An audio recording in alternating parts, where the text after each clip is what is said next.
Kendi konumumuzu kavrama. İnsan kendi konumunun nerede durduğunu, nasıl bir varlık olduğunu, ne yapabileceğini, neler yapması lazım geldiğini belirlemezse, yani bütün o bilmeler boşuna gider. Bilmeler, ef'alde, esmada, sıfatta, zat-ı vaht karşısında, hayrette, dehşette, kalakta hepsi kaynar gider. Konumun bilinmesi çok önemlidir. Onun için bazen insan bazı şeylerle yanılabilir. Bazen mesela insanın güçlü olması insanı yanıltabilir. Bizler acizleriz, yani acizimizi, fakrımızı bilmemiz lazım. Cenab-ı Hak öyle bir iktidar verdiği zaman bazen insan orada yanılabilir. Hafizanallah, zat-ı uluhiyete ait şeyleri hiç farkına varmadan dolaylı yollardan, doğrudan doğruya olmasa bile, mesela kibriya ona dair bir şeydir. Yani büyüklük, kendini büyük görme, faik görme, ona dair bir şeydir. Oysa ki büyüklüğün alameti Cenab-ı Hak büyüttükçe kendini küçük görmektir. Ne kadar büyürse bir insan, başı böyle semaya ulaştığı zaman bile mutlaka alnı yerde olması lazım onun. Onun için kulluğun kemali secde ile bir yönüyle taçlandırılıyor. Secdede başını yere koyunca insan kamilane bir kulluk eda etmiş oluyor. Bu hadisin ifadesiyle Allah'a en yakın noktayı yakalamış sayılıyor. Onun için Efendimiz orada çok dua edin diyor. Çünkü en yakın nokta diyor. O mahviyetin, tevazuun, hacaletin, kendini sıfırlamanın ifadesidir. Başını yere koyma. Hiç farkına varmadan kibriya Allah'ın ridası, azamet Allah'ın izarı, hiç farkına varmadan onlara sahip olur. Kendini öyle görür. Ve bir de bunlara bahane uydurur, yani başkaları karşısında. O çalımlı tavırları onlara bir kılıf bulmak için tekebbür eller mütekebbiri sadakadır. Mütekebbire karşı sadakadır. Kibirlenme sadakadır. Belki denmiştir öyle bir söz. Kritiği yapılabilir onun. Hadis kritiği açısından yapılabilir. Senedi yoklanabilir o meselenin. Fakat işine geldiği için demagojide hemen onu kullanabilir. Hafizanallah. Realite şudur, yani Allah büyüktür, ekber. Daha büyük yok yani. Tek büyük odur. Bizlere sadece küçüklük düşer. Sonsuz odur. Bizlere sıfır olma düşer. Her şey odur. Bize mahviyet düşer. Azamet, kibriya, ceberut ona aittir. Bize hacalet düşer onun karşısında. Yaptığımız en büyük şeyleri bile küçük görme. Hayır, ihtimal bir başkası benim konumumda olsaydı, bu imkanlara sahip olsaydı, arzın altın üstüne getirirdi, her şey elefendi derdi.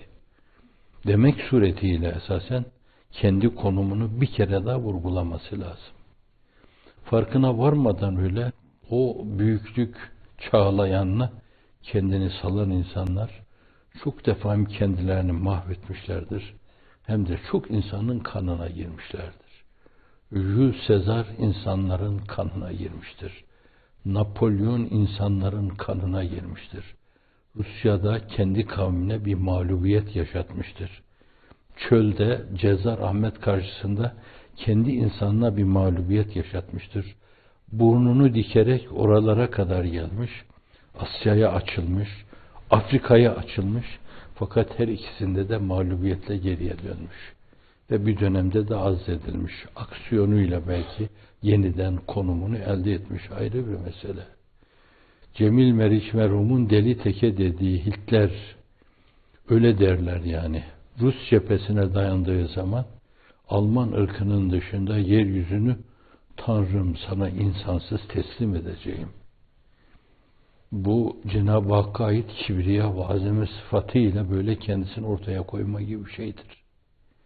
Oysa ki öyle bir mağlubiyet yaşadı ki kendi intihar etmek suretiyle devrildi gitti. ve koskocaman bir Alman milletini de senelerce esir haline getirdi. 40 milyon insan öldü. Haksız yere 40 milyon insan öldü. Düşünün, Türkiye nüfusunun yarısı kadar burada. Mağrur, bencil insanlar. Bazen böyle kendi büyüklüğüne itimat etme, benden başka yoktur. Bir de böyle etrafta öyle söylüyorlarsa, o da o havaya kendini kaptırabilir yani. Sen büyüksün, sen yücesin yani. Yerinde belki dine inanıyorlarsa Mehdi'sin sen. Mehdi'ye ait bir fonksiyonu eda ediyorsun. Belki yeniden böyle boyunduruk yere konduğu bir dönemde o boyunduruğu yerden kaldırabilecek dahi idareci sensin. O da kendisini bu çevrenin pöhpöhü karşısında hiç farkına varmadan işte o büyüklük, o azamet, o kibriya yanına salar. Oysa ki Allah o mevzuda katiyen şerik kabul etmez. Kim bu meselelerde, büyüklenmede, azamette, kibriyada benimle yarışmaya kalkarsa derdest eder, cehenneme atarım, mahvederim diyor.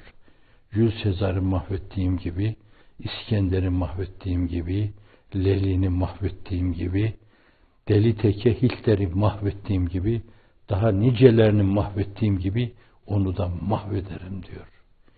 Bu açıdan gönlünü Kur'an'a vermiş, adanmışlık mülahazası içinde meseleye götüren insanlar, kibre karşı sürekli hep mesafeli durmalılar. Akıllarına azıcık böyle ben bir şeyim diye geldiği zaman günah-ı kebair işlemiş gibi tövbe etmeliler. Estağfurullah demeli. Bir mabede koşmalı. Başını yere koymalı. Ben buyum Allah'ım. Senin karşında asa gibi iki büklüm olmuş bir adamım. Büyüklük, ululuk sana yakışıyor. Bana da küçüklük çok güzel.